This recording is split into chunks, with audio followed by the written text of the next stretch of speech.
I want to tell you, I met Adele for the first time in 1956 at Myrtle Beach. And we were visiting when Baba arrived on the visit.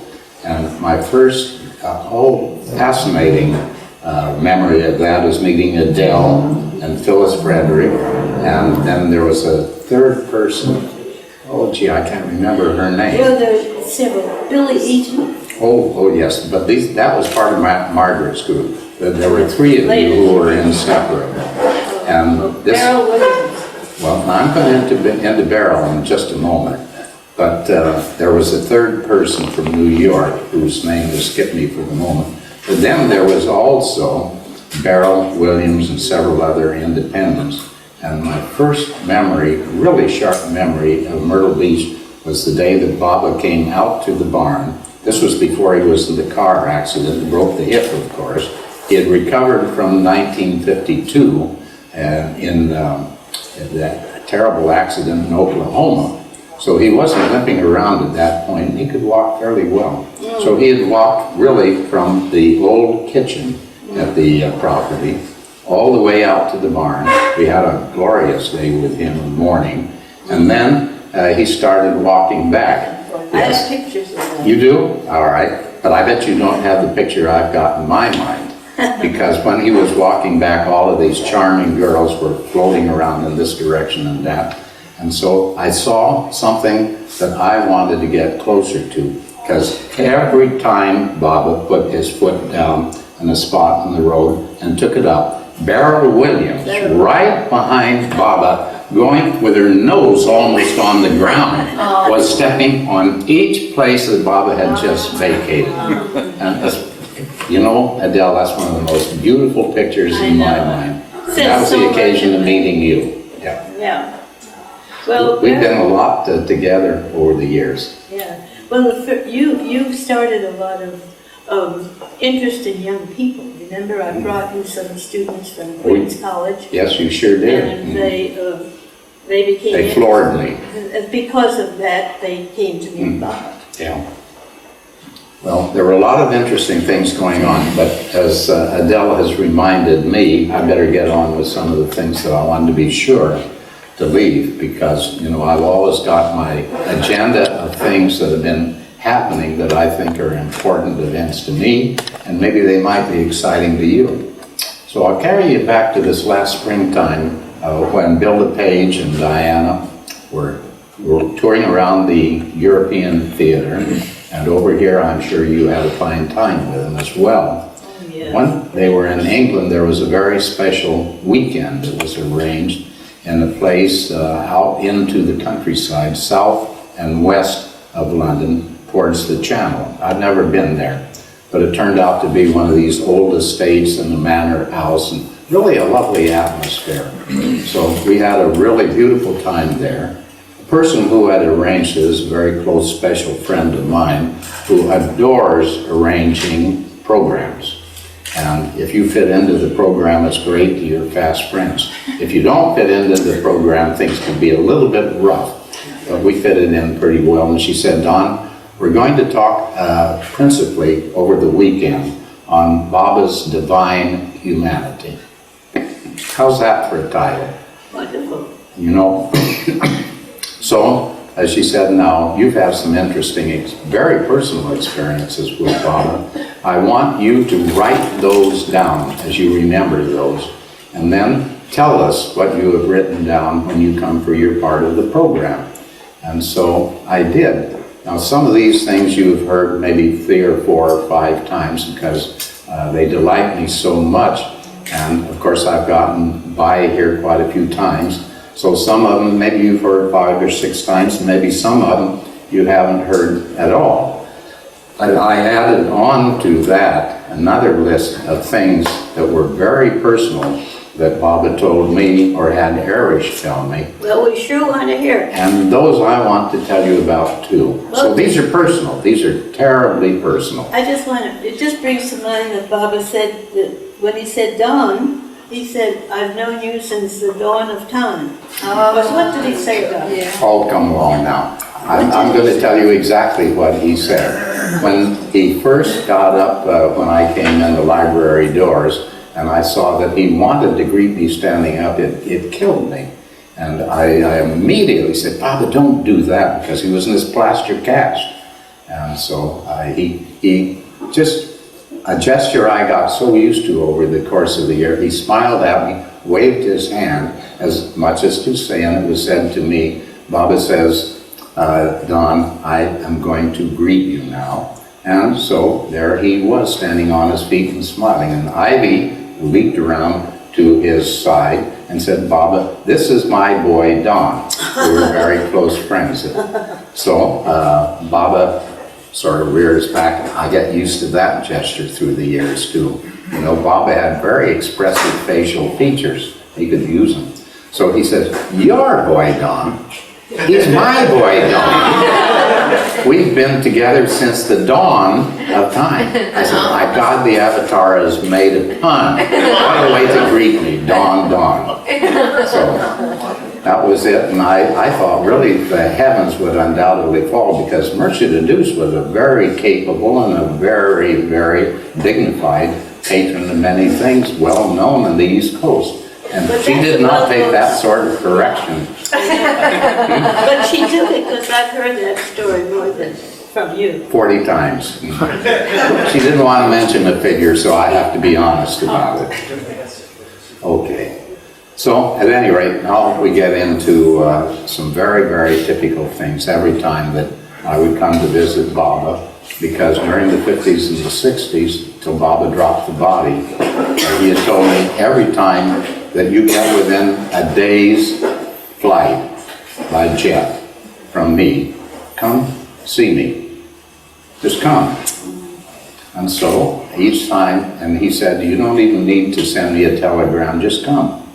And so I took liberal use of that, and fortunately at that time, our company was doing a lot of negotiating with the steel mills in Japan, and I had to come over quite frequently. So the hop from Japan down to Bombay is both well within one day, so that meant that I could see him on fairly frequent occasions. And this was the time when the editing work, Adele, was going hot and heavy.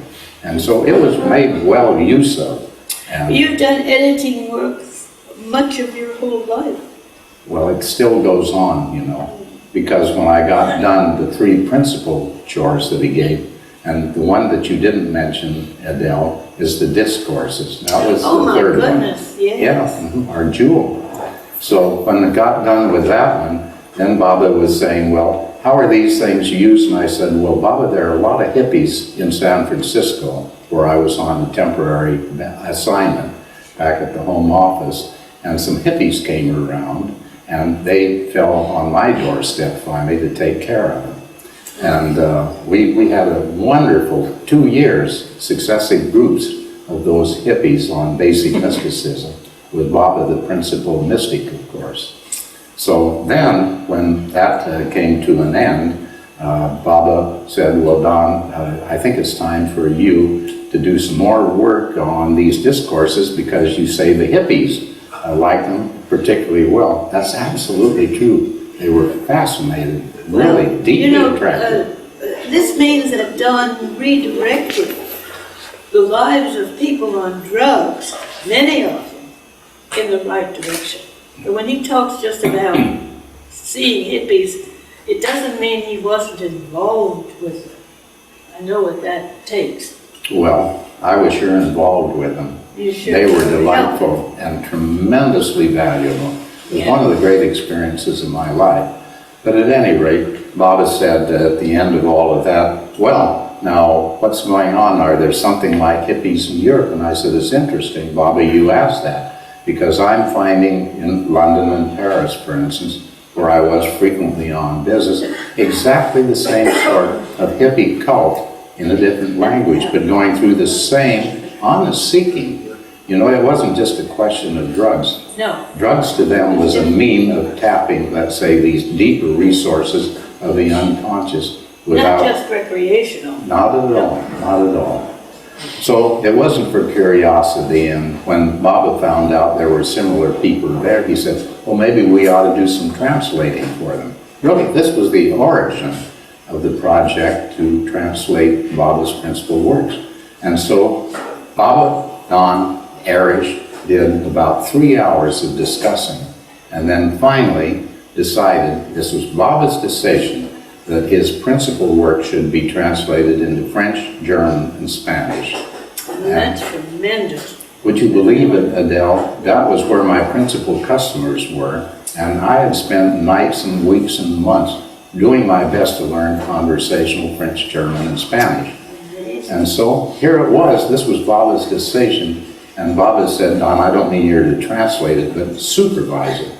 So after the official translator would get done, then I would go over word by word and circle the, let's say, more doubtful words. And boy, sometimes we'd spend half an hour on one word to capture the exact meaning. And my work, it had been tough work on these languages. That's when it really came home and did what it was intended to.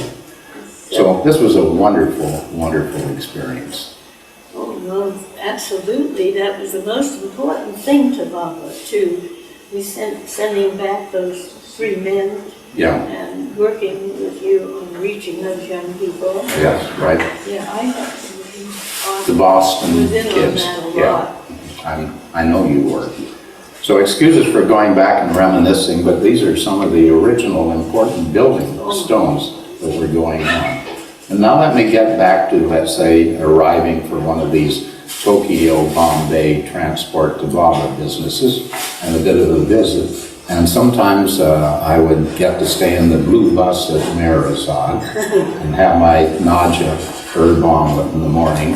And then when Erich got done his breakfast, we'd walk out through the front gate out to the place where the road ports to Pimpleton and in front of the Earthen Dam and chatter about this and that and the other thing. Then get back, and by the time we got back from the walk, usually Baba was established in MeherBabaLibrary, Mandalay Hall. And always when I sat down, Baba gives me a good hug, you know, and a nice warm greeting, and that's where I learned Baba hugs, by the way.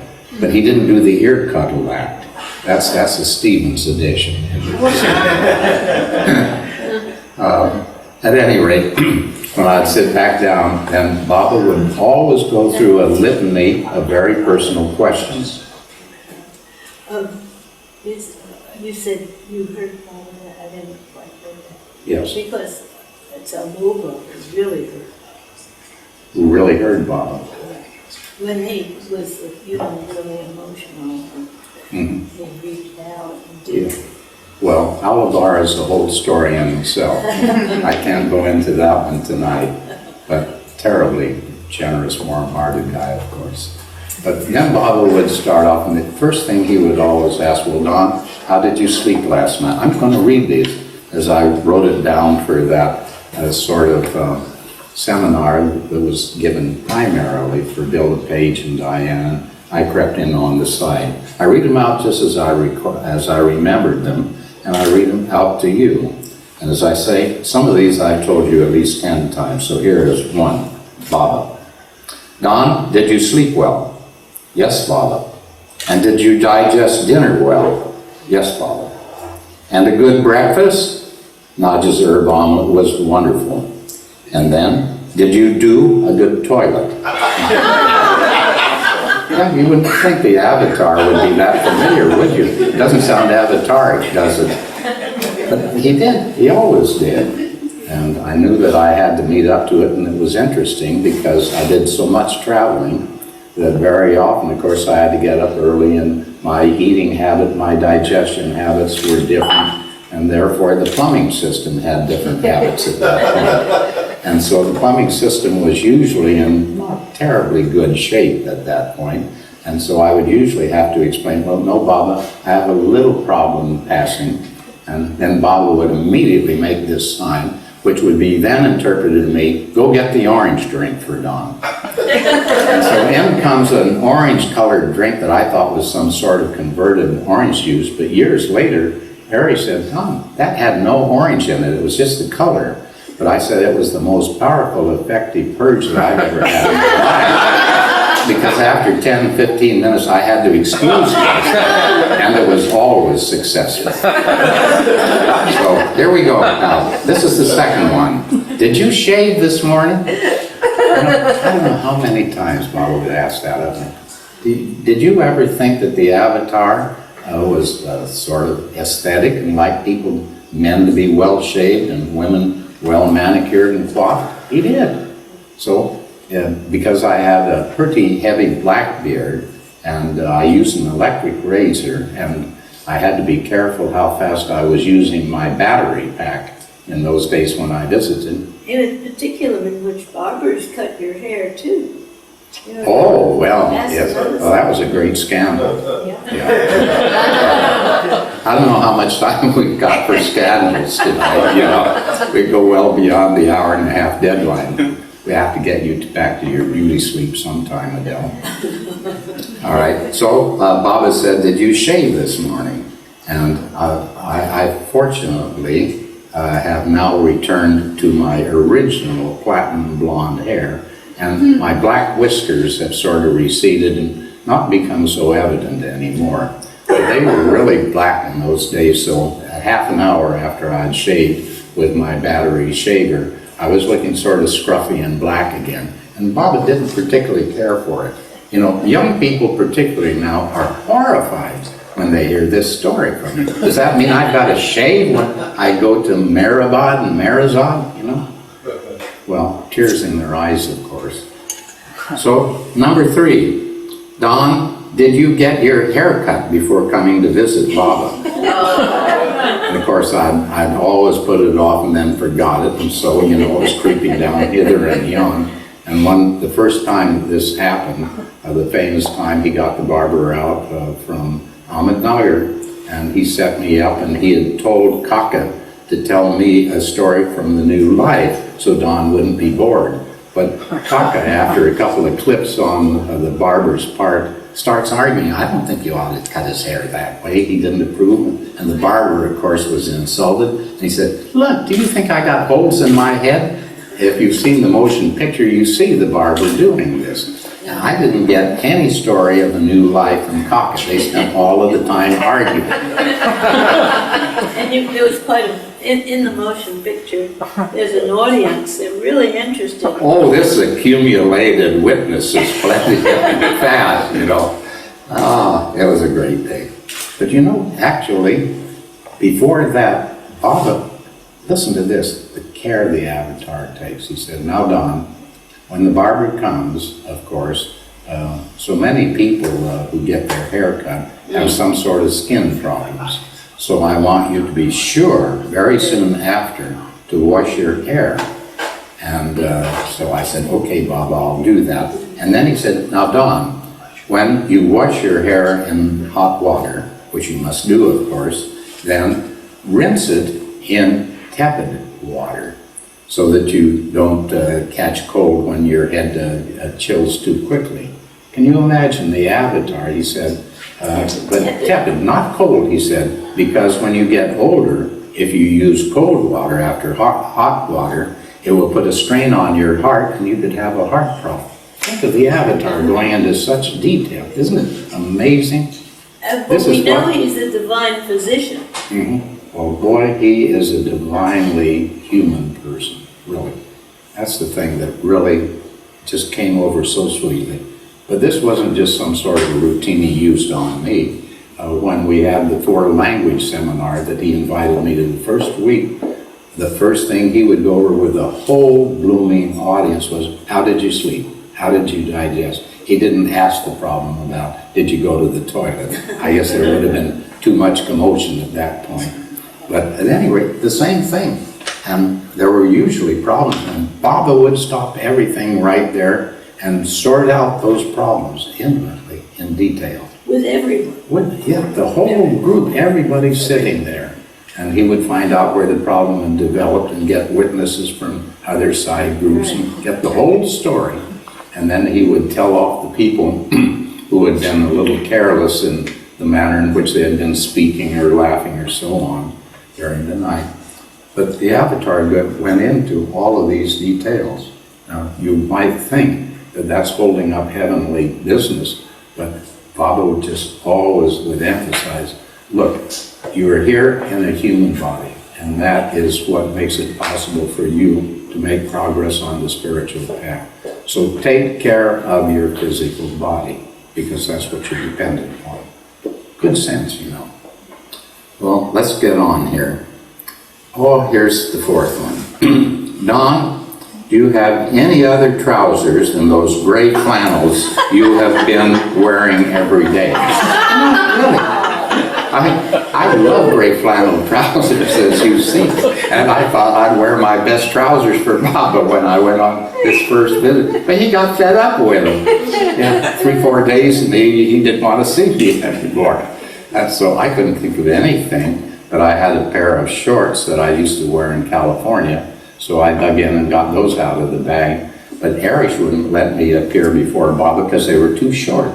He said, no, they should go below your knee. That was the first time I ever heard of that word. So I thought it was ladies' dresses that ought to go below the knee. Nothing about men's shorts. You see, you find out a lot of interesting things. Had I mean, well, usually he had, you know, a sod or something like that down to his feet. Underneath it, Yes, then he had short trousers under that. what was that called? Well, we call them shorts. We used to. I don't know what they call them anymore. I find these terms change about every 10 years, and I can't change that often. So then I'll just read you what I wrote about the barber. Don, when the barber we have ordered to come out from Ahmednagar arrives to cut your hair, be sure to wash your hair after he leaves so as not to pick up any skin infection from his tools. And when you wash your hair in hot water, be sure to rinse it then in lukewarm water, not cold, as one day, if you have heart trouble, the shock of the cold water following the hot could give you a heart attack. That's exactly what Baba told me. Yeah. The father you never had. Baba was the father you never had. Well, I lost my father when I was 7. Yeah. Baba took over. I know that. I just say he was your... She knows all about my life. Your real father. My real father, yeah. So then here is number 6. Don, listen to this one, because this one has stood me in good stead so many times. Don, let Baba tell you that if you ever have trouble sleeping at night, just remember that Baba tells you now that if you add up all the bits and pieces of sleep you have gotten, and they total 4 to 5 hours, this amount can keep you in completely good health indefinitely. Oh my God. How about that? That's straight from the app. And I had occasion when I had to put that to test, and it happens to be true. When all the old ladies at the Sufi school in Fairfax were getting sick, you know, one after another, and I was getting 1 to 2 hours sleep a night, then I tried to boost it up to 3 to 4 to 5, and I got by at that particular point. But I was really worried about the things before. So that advice from Baba, and I've told it to any number of people. And you can't imagine, Adele, how many Baba followers have thanked Baba for that. Because they were worried sick because they weren't getting the 7 or 8 hours that, you know, people classically feel they really ought to be getting. And here's one from Mani. Don, when Baba sits down in the living room in front of you and starts to play on his drum, this is a very famous scene that Baba asked me to take. Baba playing on his drum. Meher and Mani. This kind of a drum? Yeah, that he put over his knees, you know, and was tapping away. Mani said, Don, we have made a miracle of progress during your absence, and Baba has agreed for the first time in over 30 years to take up his drum and accompany some music on his drum. And she said, you can't imagine what a wonderful thing we feel this is, to have Baba in film, which will last, playing his drum. She and Meher were in ecstasies over this triumph. And so I asked Mani, well, this is lovely. Where does he want the pictures to be taken?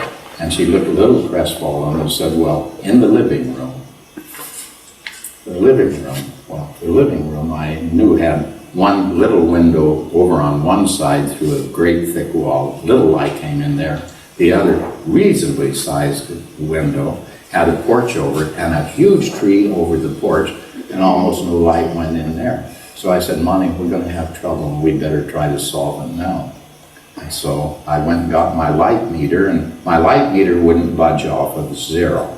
And so I told Monty about this, and she said, well, I don't know what we can do. We might tell Bob about the problem. He might move the locale. She disappeared for 2-3 hours, came back crestfallen. Baba insists on it. And so the scene was taken there. She said, Don, when Baba sits down in the living room in front of you and starts to play on his drum, just start your camera and keep putting new cassettes into it as long as he has the drum in his lap. Don't think about light or meter readings, just keep filming Baba and hope that in some way he will solve the problem. He will solve the problem.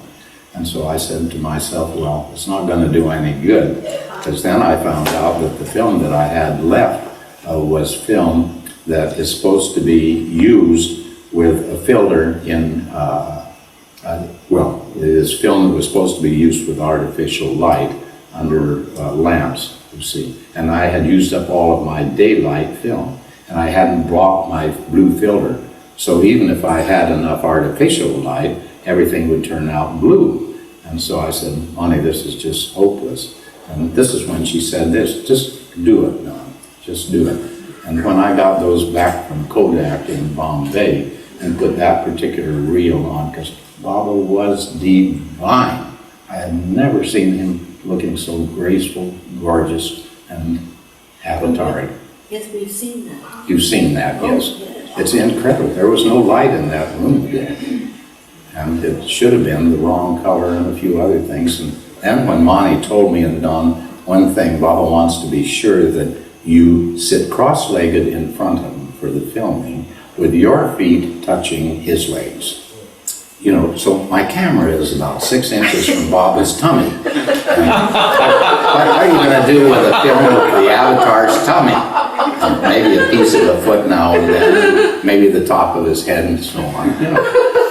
God, you know, I was so sick at heart, I didn't know what to do. I didn't know how I was going to get through this without a nervous breakdown. Yeah, really. I wasn't. I was in total rebellion, Adele. Total. But you did it. Let me be honest. I wasn't a saint. I was sick at heart. And then when I saw how beautiful it was, then I was really sick. And then I get these things a couple of days later, because by then I'm going down to Bombay and then on back to Tokyo and to San Francisco. And we put it in a little place that Meherji had some friends in the photographic studio and put it on their little crank editing machine. And when I got to that and I saw what was in front of my eyes, I couldn't believe it. It looked as if there had been a Hollywood lighting team in there for a week before getting the proper lighting from all of the angles. It was just absolutely incredible. You know, forgive me for saying this, but I think Louis Van Gastern is nowhere near Baba as a film. So anyway, it was a lot of fun, and these are the sort of things. But now I wanted also to be just very honest. I did this for this lovely person whom I'm so fond of in London, who arranges programs there. And she said, tell about your personal interchanges with Baba. And so these were, let's say, the more public sort of things that you can talk about. But there were also things that pertain to rather quiet, confidential business matters going on at that time. And there were several of them where Baba passed on to me things that I think are just terribly, terribly important in our heritage from Baba. So I wanted to include them as well. Oh. They're not ones that I've generally discussed in the past, but I think you should know about them. This one I'm almost certain I've covered with you, but I'll cover it again. This one came early when I was finishing the editing of God Speaks. Erish, Baba and I were sitting. Baba says, Erish, I think Don has an almost perfect balance between head and heart. I remember that. What do you think? Yeah. And so Erish looked a little bit flubbed and said, well, I think so too, Baba.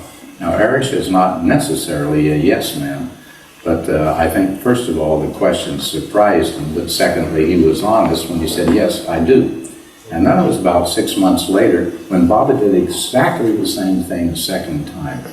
And when he did it the second time, I said, Baba's doing something important. And Don, he is doing it by repeating himself. And I knew by that time Baba never repeated himself. He did not repeat what he had said. If you missed it, well, it's tough luck. So that was to me a signal that at some point this balance between head and heart was going to go out of balance. And Baba wanted me to know that if I saw that, then I should say what Baba had said about perfect balance between head and heart. And then I found he said this in so many words, and beautifully and simply, in the Discourse on Love, in the Discourses. If you look on the second page, Baba spends 3 paragraphs about the absolute necessity of balancing head and heart. And 1 paragraph is devoted to what goes wrong if there's too much head and too little heart. That's the one, of course, that we think a lot about. But he also had a paragraph, what goes out of whack and doesn't work at all when there's too much heart and not enough head. And then he ends up by saying that before infinite consciousness can be precipitated, there must be achieved an absolutely perfect balance between the two. Now, how many people have read that and really taken it to heart or quoted it to other people? It isn't. But this is Baba. We are careless about our own heritage that Baba has given us directly. And this is important. So this is the way that Baba said in my mind, Don, one day, probably in your lifetime, this will start going out of balance. And you've got to stand up and say, Baba said this twice to me. The importance of the balance between head and heart. This is important. Would an Eastern audience feel differently about that statement where about too much head? Well, a lot of people in the East feel just as a lot of people in the West do that head is an obstruction to the spiritual process. There are a lot of people all over the world who feel this now. And it's become an obsession. I think Baba originally just gave humanity huge dishings out gifts of love, because I think the situation was so far out of balance in the reverse direction. Our technological age had challenged our head, and it was important to earn a living and so on. And so it was high time. I remember kids around me who were just heartsick because they had so little love and attention in their families. So Baba, I am sure, gave everybody around him just huge quantities of love. And so for some time in writing that balance. But are we now in the other sort of the phase where we have become so obsessed by the importance of love that we don't bother as much as we need to? When he talked about his avataric gift of intuition, I told you this, but I tell you again, Baba said it's to be used in the disciplines, even in mathematics solutions, in engineering and chemistry, atomic physics, and so on. But when, let us say, a great scientist has an intuition, he must check it, and you must check your intuitions with logic and prove it. This must be done because intuition is not infallible. There are errors that creep in. He didn't say what the errors were.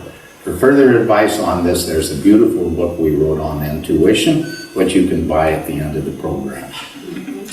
Steve will have further announcements on this later. So, at any rate, this was what Baba said, that this does not mean that therefore head, logic, philosophy, and so on will be abandoned. They must be used to keep the balance and to check and prove what your intuition has said to you. So that was a terribly important one to me. Here's number 2. Harish, now this was confidential, but it is so important for so many reasons. I just want to repeat what Baba said to Harish at one point. Harish, when Don next comes to India, I want you to repeat to him what I have given Ivy Deuce, that I have given Ivy Deuce 2 assurances to her worries about being the head of Sufism reoriented. She is concerned that she is not God realized. This is a publicly well-known fact that Ivy was very concerned and brought it up with Baba. But listen to what Baba tells Arish that he actually said to Ivy at that point. She is concerned that she is not God realized. For this, I have assured her that from time to time, I will provide Sufism reoriented with an illumined head. Also, I have told her concerning her students that I will save them from her errors. Now, this has gotten, unfortunately, so misunderstood that it became, and I hope it doesn't continue to be, a real problem. But this is what Baba told Arish to tell me, to be absolutely certain that there was a carefully understood and repeated version of what he had said. This is what Baba said and guaranteed to Ivy Deuce. And here's another one, the third one, and this has meant so much to me, especially in recent days. Arish, Don, you cannot imagine the glory of companionship with the Avatar as we have experienced it in the new life with him. That's when he had told me the story as he had promised. That 2 days of their experiences with Baba in the new life. Remember when he so carefully selected a small group of chosen ones to go with him for over 2 years in the new life, in the most carefully planned and carried out program that Baba ever set up. And those who couldn't certainly were told, I mean, if they didn't reach that standard that Baba was wanting for they couldn't come. They just couldn't come. No, and he was severe about it. And when one guy started crying because he couldn't go home to his daughter's wedding, Baba said, you have to leave. But then Baba made it easier for him. But Baba stuck to his rules. So Arish had told me this long story and said, well, what do you think about it? And I said, well, the new life was absolutely extraordinary. But Arish, how did you people have the guts and the perseverance to stick out all of those hardships and crises that were so constantly coming up? And Arish looked at me flabbergasted and said, Don, and I failed you. I've told you this story, but I repeat it because it is so important. So I immediately said, oh, Arish, I apologize. I didn't mean it in that sense. And he says, no, Don. I see I have failed because I did not give you the sense of the glory of companionship with the Avatar that we experienced during that time. This said to me that the essence that Baba's closest male mandali expressed as being characterizing the new life that they led with Baba was companionship. You know, I have known the word companionship. I also know how much Baba used the term inner links in his last message on the alphabet board, which I've read out to you almost every time I've been here, which is key. But nevertheless, that Arish would say the real heart and essence of the new life that we led with him was this glorious companionship with him. So I said, this must be then some way embodied in the rules, regulations, and the way the new life is going to be lived by the new humanity, companionship. Boy, I think this is terrific. And this is important. It reminds us of what Meher, when she was asked how difficult it was at the time, she just wouldn't even allude to any difference. She said it all became joy and love with Baba, no matter how different. Yeah. That's all they could feel was we love compassion and love. You know, I'm going to stop for a moment here and take you up on that point because I think it's so important. I haven't visited here since I underwent a very serious crisis with a heart valve. We've been keeping an eye on it for years, but all of a sudden on a weekend in Boston, or on a Monday morning, the darn thing just went out. And Seven was with me in the ambulance, and my heart stopped, and he told the doctor and my whole heart condition, because he had followed the story as it developed in the art clinics in London. And he had one of his relatives who had a similar one. So he knew my story, and he knew also exactly what was going on. And so the doctor knew immediately what had to be done. He didn't tell me how long my heart stopped, but they had me at least with my heart ticking by the time I got back to the hospital. And then when the doctor got me out of the sort of coma I'd slipped into and talked to me, and I talked intelligently, he said, well, your marbles are still in shape. So I judged that apparently the stop hadn't been long enough to get the marbles out of shape. Thank God. I imagine Glenn loved that story. Mm-hmm. Glenn, did you tell that story to Glenn? Oh, I sure have, yes. I'm sure he has experiences like that. I'm sure he has, and worse than that too. But at any rate, I've always been so thankful to Seven, because I say Seven saved my life. He really did. So there we are. Thank you. Thank you, Seven. Well, at any rate, after that particular situation, I had to have either patching up, get me back to London to have something done about the atrial valve, or else get in shape so that they could put a new one in and fix up a couple of coronary arteries as well. And I decided, well, here I am visiting some of the most wonderful Baba lovers in the world, and so I'm just going to have it here. And Seven canceled his work schedule and stuck it out through to be of help and care and get me up and downstairs and a few things like that. I have to tell you, the 3 weeks that we spent in and out of the Salem Hospital and intensive care ward and so on have been the most glorious, incredibly happy experience I've ever had in my life.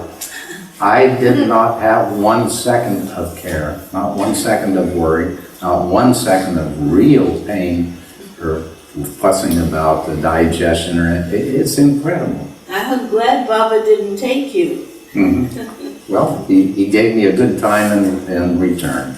And so when the doctors discharged me, one of them said to me, the other one separately said, Mr. Stevens, we have given you 15 years addition on your life. And I said to myself, and I know who's going to use that. Yeah. And boy, has he been using it this past year. Wow. So, you know, these things are so wonderful. When I told MeherBabaLibrary, she's saying, well, Don, I understand you had a tough situation. And I said, MeherBabaLibrary, I understand it was tough. I was 7.5 hours out on the operating table. And I understand it's the work, but MeherBabaLibrary, I did not have any slightest problem or twinge or worry anywhere. She said, Don, it's interesting that you put it that way. She said, you know, I had to go into the Pune hospital for a little heart operation also. And she said, just like you, there was not 1 moment of worry. There was not 1 moment of real care or pain. The only answer is Baba was there. Of course he was there. He had the whole scenario worked out, the right people in the right place. My 2 doctors, one of them had done all of his specialty training in the same heart hospital in London where I had been having my every 6 months checkups. He knew all the personnel and the techniques they used, and the second one had a vacation place down in the south of France, just a stone's throw from where I had my apartment for years. I went to all the same restaurants and did a lot of his internship in that same hospital in London. Now, how many chances do you think there are for something like that? These things went on happening constantly for 3 solid weeks. Right. Baba. It was great. I'm not going to tell you my favorite story of all. Seven will kill me if I do. So we'll go on to other things here now. I'm not going to tell about that gal in the exorcist. You surprised? He says he's surprised I'm withholding it. Withholding the story. Yeah, I'm surprising, you know. You got 2 minutes more? I'll tell you the hard Sure. I had to go down to the radioactive department. And 2 minutes. 2 minutes, yes. This is it's not going to be the 2-hour story. So anyway, I had to go down to the radioactive department in order to get a special type of test taken. And when I went in there, there were two people, the doctor himself and the nurse. And the nurse just had a face that looked like disaster warmed over. She was the only sourpuss that I ran into in the place in all of this time. And I was so shocked and amazed, I thought, poor girl, I ought to cheer her up, tell her a funny story or something.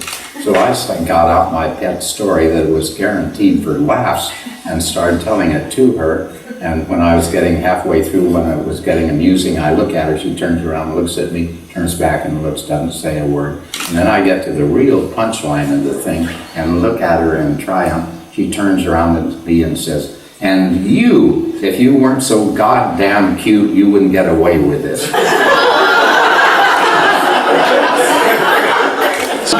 Even my mother, when I was a cute little 3-year-old, never said to me, "You're cute, Donnie." Nobody had ever said that to me. And here, so goddamn cute. That was really putting the butter on the bread. Anyway, but you could see the sort of things that Baba had, scenario, one after another. It was just incredible. 3 solid weeks of it, in and out. Incidentally, by the way, when I left the hospital, the doctor said, "Mr. Stevens, you have made a miraculous cure." The other doctor, when he also signed, not in the presence of the first doctor, said, "Mr. Stevens, you have made a miraculous recovery." And then he said, "Do you realize you have broken 3 of our hospital records for hospital patients? The first person up and walking the distance that you did the first day after the operation, the first person who did the number of stairs that you did on the second, and the third record you have broken, you have gotten out in less days, 4 nights spent there, of anyone we've ever had." And then you split. You left it. I left there, yes, but I didn't know I was breaking records. Nobody had told me what I ought to do. I was just doing the test that they said sooner or later I'd have to pass. So there we are. You know, what Baba does is just incredible, Adele. Oh. Divine humanity of the Avatar. God, it was so human. So here's one last one, and then we go on to other things. How are we doing? Oh, we're still in fairly good shape. Now, this one is Charmy Deuce. Charmy, in 1952, was invited by Baba to accompany Baba, the women mandali and the men mandali, back as far as Switzerland. Her book describes her. It says, "Spread my love." And that's what she did. Charmy was great at it. She loved Baba with a passion. So beautifully. And she was a great friend of mine. She was some years younger. I thought she was a slightly snotty adolescent, but excuse the term. In those days they could be. I guess they can still be. But at any rate, we ended up being really very, very close friends. So I got 2 or 3 letters from her when she was in Switzerland. You have water, Sarah? It's right here. Do we need a No, glass I think I'm all right still.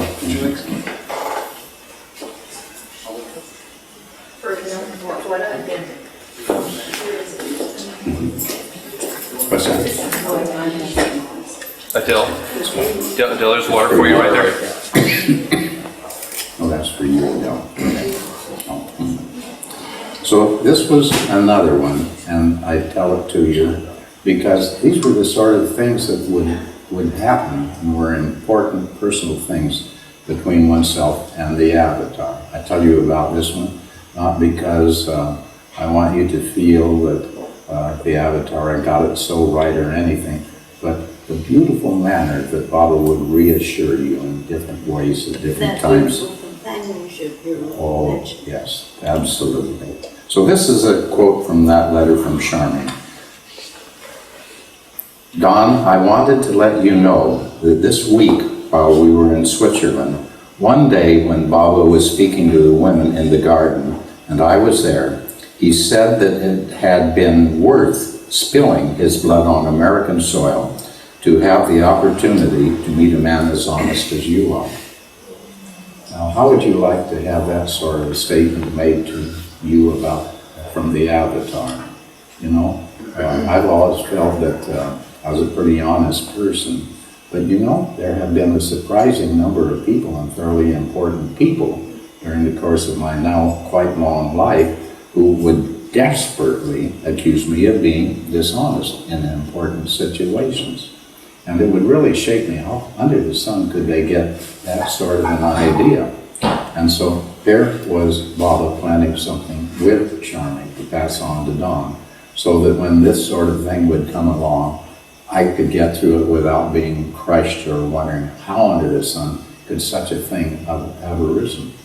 And this is the way Baba got me through a number of, I would say, emotional, real tight spots that were terribly important to me, but without any appreciable damage. I did some soul searching in each one of them, but I knew that I had the avatar's assurance that he had given me a complete good ticket vetting on the matter of honesty. Now that's all that I wanted to pass on to you from the weekend that we spent with the pages. But I hope you get the essence of how intimately, how beautifully, carefully, tenderly Baba handles a person.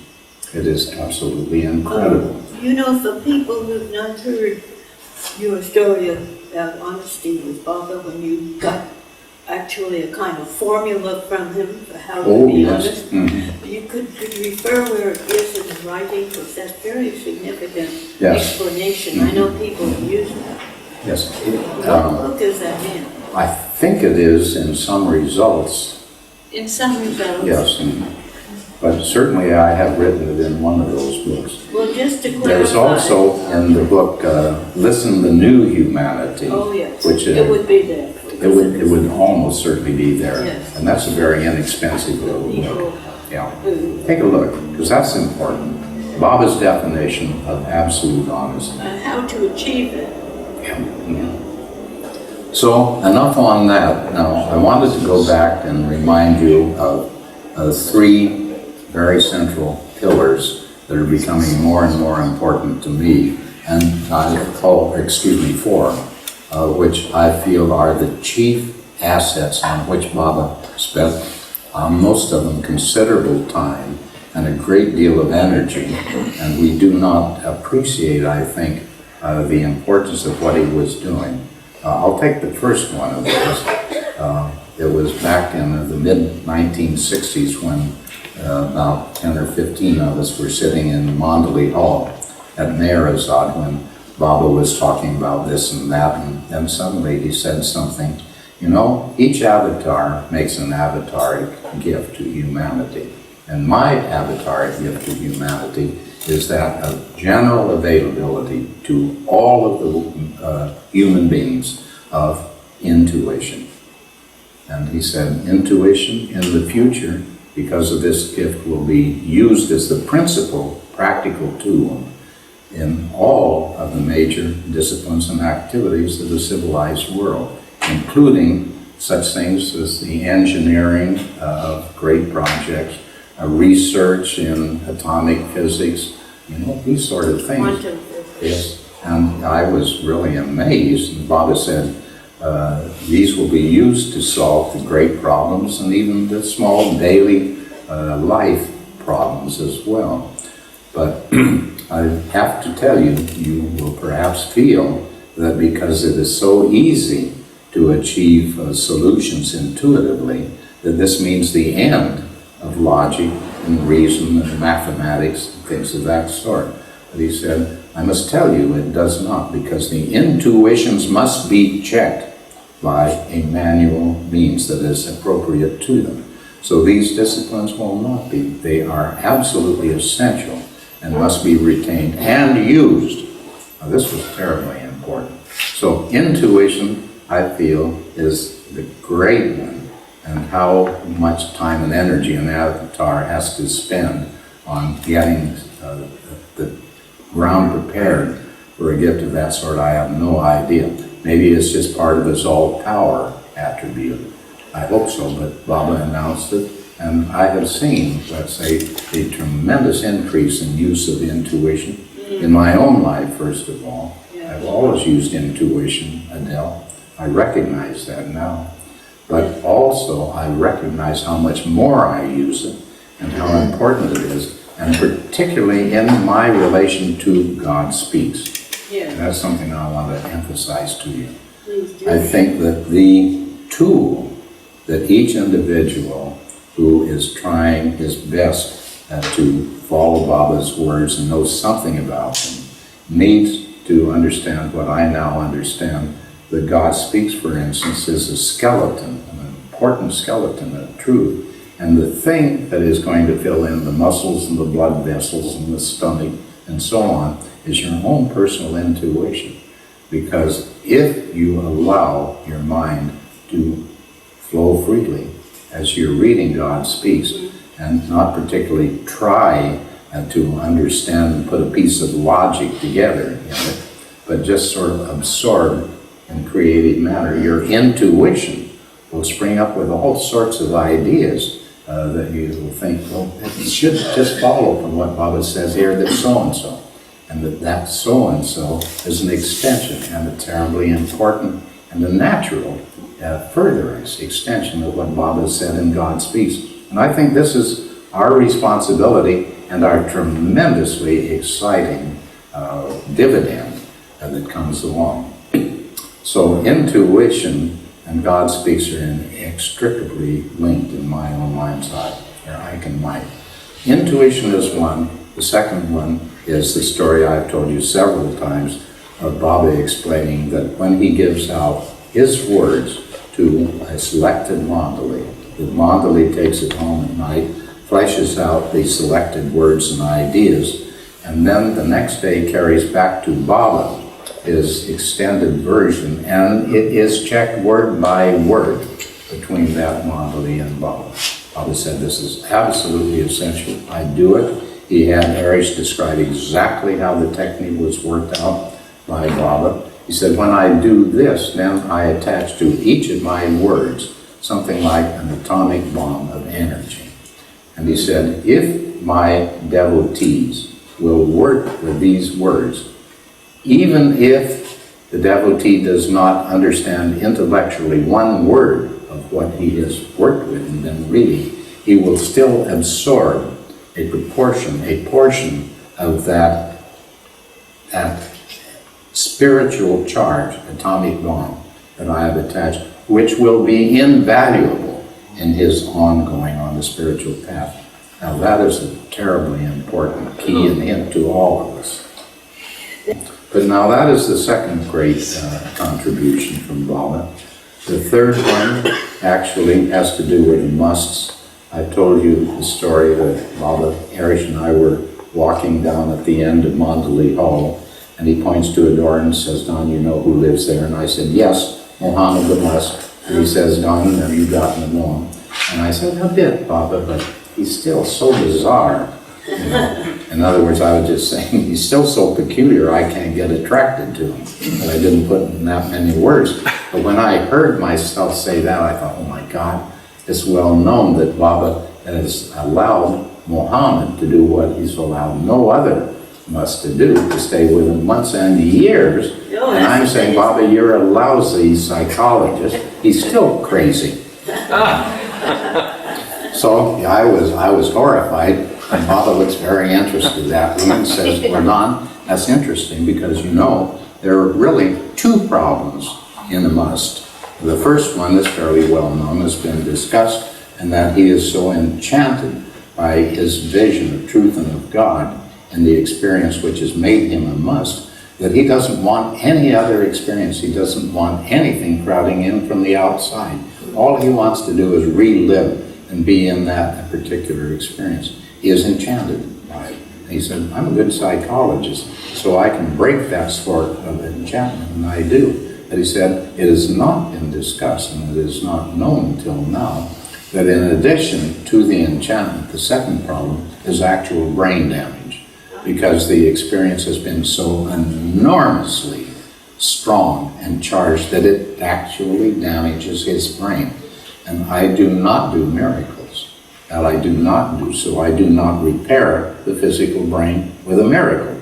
But when he reincarnates in a sane, sound body and with a properly functioning brain, then all of what has been blocked by the inability of the brain to handle the thing is removed, and all of this great spiritual treasure of that experience is then available to humanity. And then when he said that, I thought, my God, hundreds and even thousands of musts that Baba has handled, they're being born back into the world. This is the greatest esoteric treasure that I know that the Avatar has set aside and which is coming right back in to be used. And this is important. He never explained this. Never explained that. Never explained it. No, he didn't. Even Duncan, in the introduction to the Wayfarers, said, I asked Baba again and again and again, what was the real purpose of all of this work that he's been doing? And Baba just refused. He just avoided the subject. I don't know why under the sun he said that to Harish and me.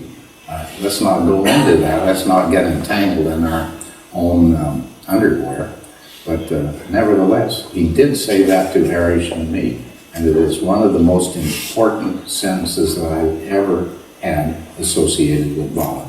This is the third great, great treasure the Avatar has worked on. And well, we should he all put, be so grateful that you are willing to share it with us. God has got to be shared. It's all of our birthrights. You know? I The surely Avatar's do. for everybody. Yeah. But I'm so happy still to be alive and yelling about it to everybody I can get around to. It's important. And then It's amazing. finally, fourth, I take you back to 1931 when Baba was landing in England and there was a press conference. We're still in good shape, aren't we? Yeah. I think we're going to cover this subject tonight, Adele. Goodness. Thanks for kibbutzing. That's a good combination. So here we are, Baba in 1931 talking to the press, and of course they're all excited, but not discussing too openly all of this avatarhood thing in silence and how that happened and what's this guy doing. Probably thinks he's going to be another great spiritual figure founding another religion. Oh, there was such criticism in the papers. Oh, there was a lot. Baba knew all about it. So Baba starts off with the press conference by saying, I have not come to establish a new religion. I come for this and that and other thing.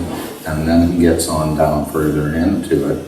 But I am here to revivify the existing religions so that their truths will be available to the seeker and to gather them together like beads on one string.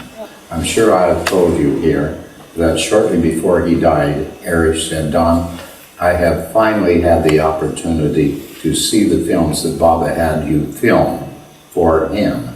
And would you believe it, Don?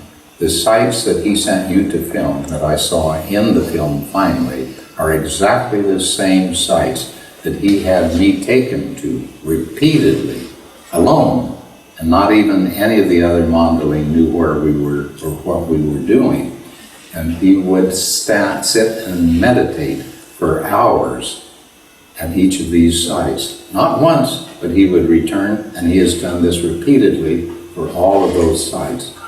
And when Baba sent me on my second trip to the Ellora Caves and had me go up to the temple, and I felt this terribly, terribly oppressive thing happening in my chest. And finally, it was so oppressive that I thought I was going to have physical damage and got out. And Harish made no comment and changed the subject. And Baba did the same thing.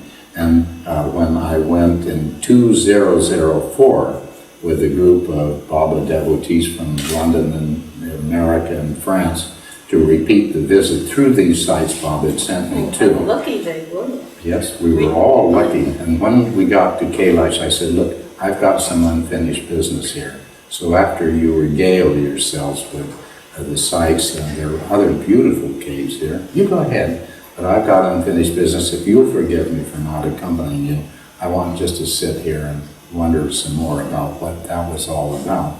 So I sat down next to my favorite pillar, broad daylight this time, crowds around, and I began feeling a funny thing happening in my chest, and really this time in all of my body.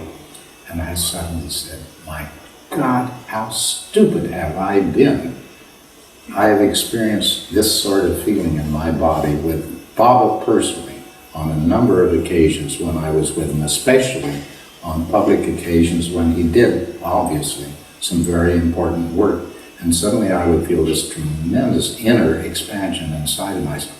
This is Baba's avataric stamp of energy that he has left here.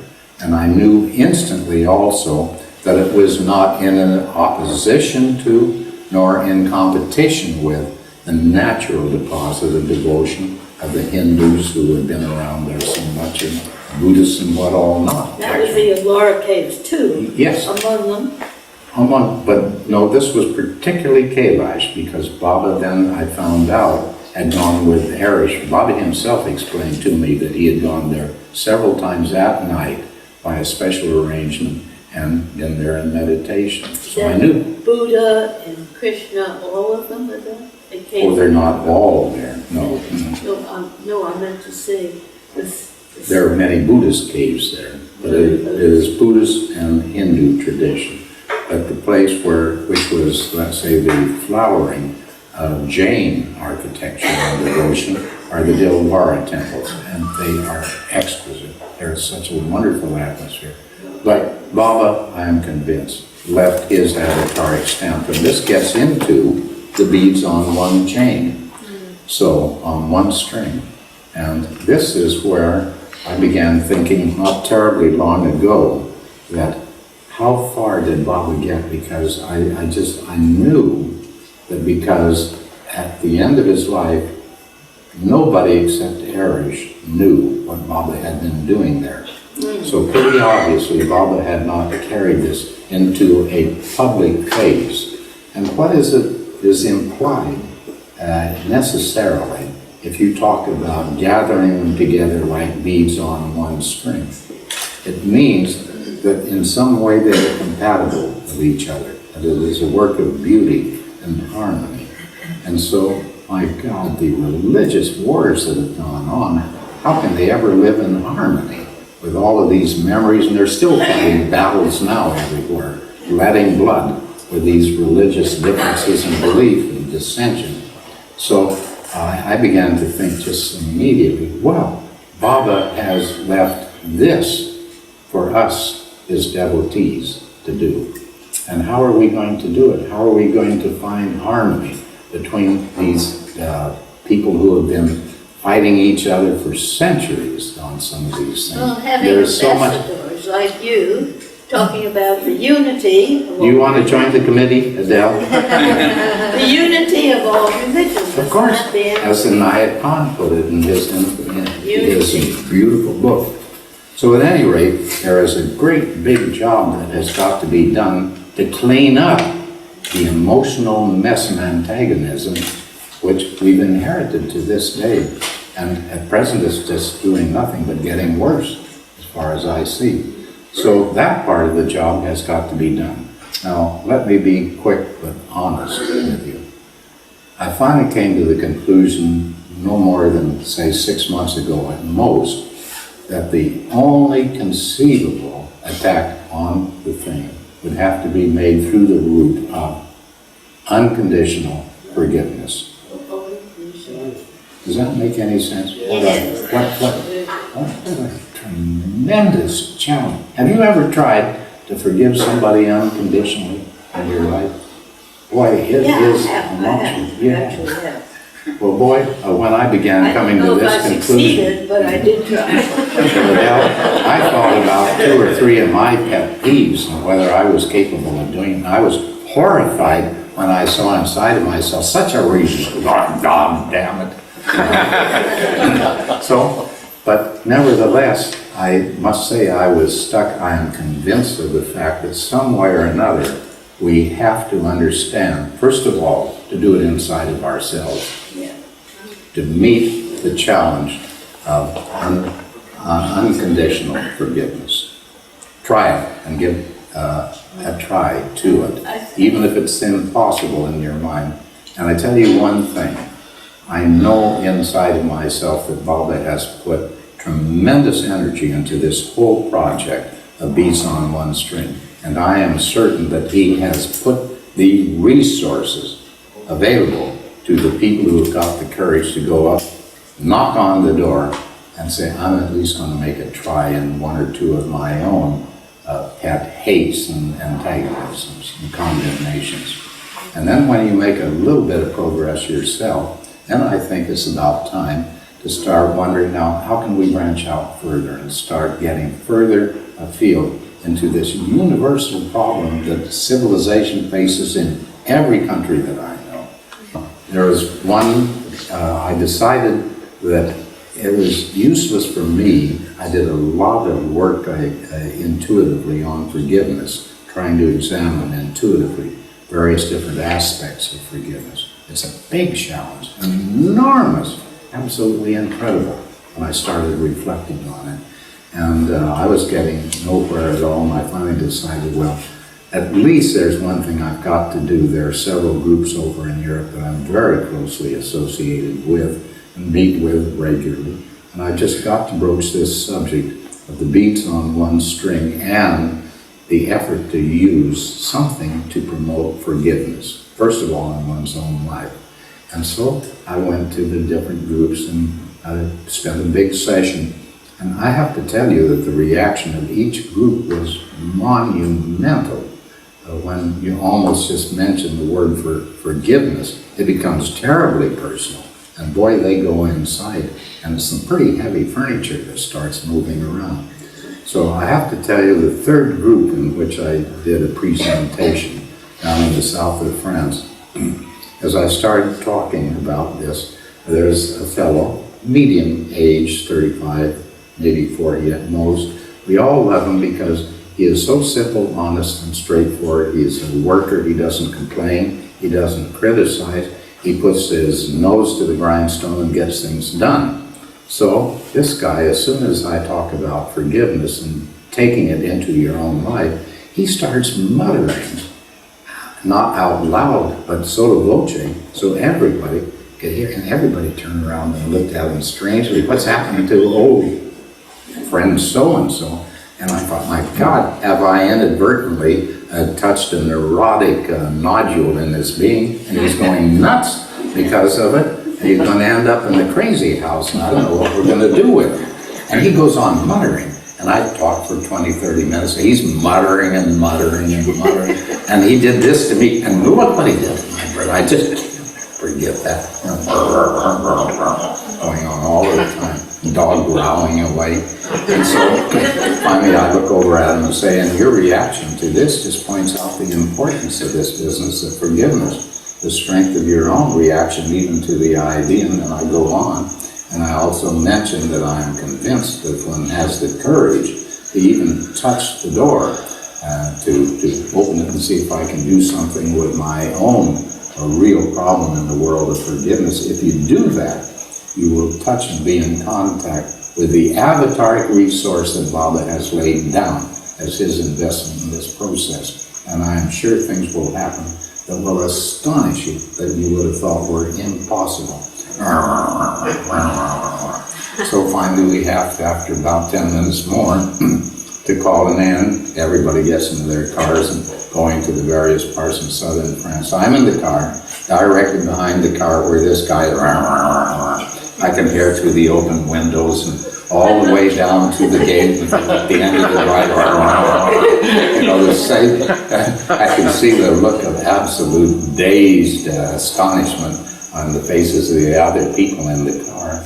And so off he goes, and a couple of days later, I'm up in Paris and thinking, well, tomorrow I've got to go up into Brittany and be with the people there, and after that the group in Paris has a couple more meetings, and then I've got to go to London, and I've got to go to Mexico City, and then Los Angeles, and up to San Francisco, and it'll be almost 2 months before I can sit down with this guy again and see if there isn't some way that I can be of a little help, because he's in distress, and he's one of the people that I love in life. What am I going to do?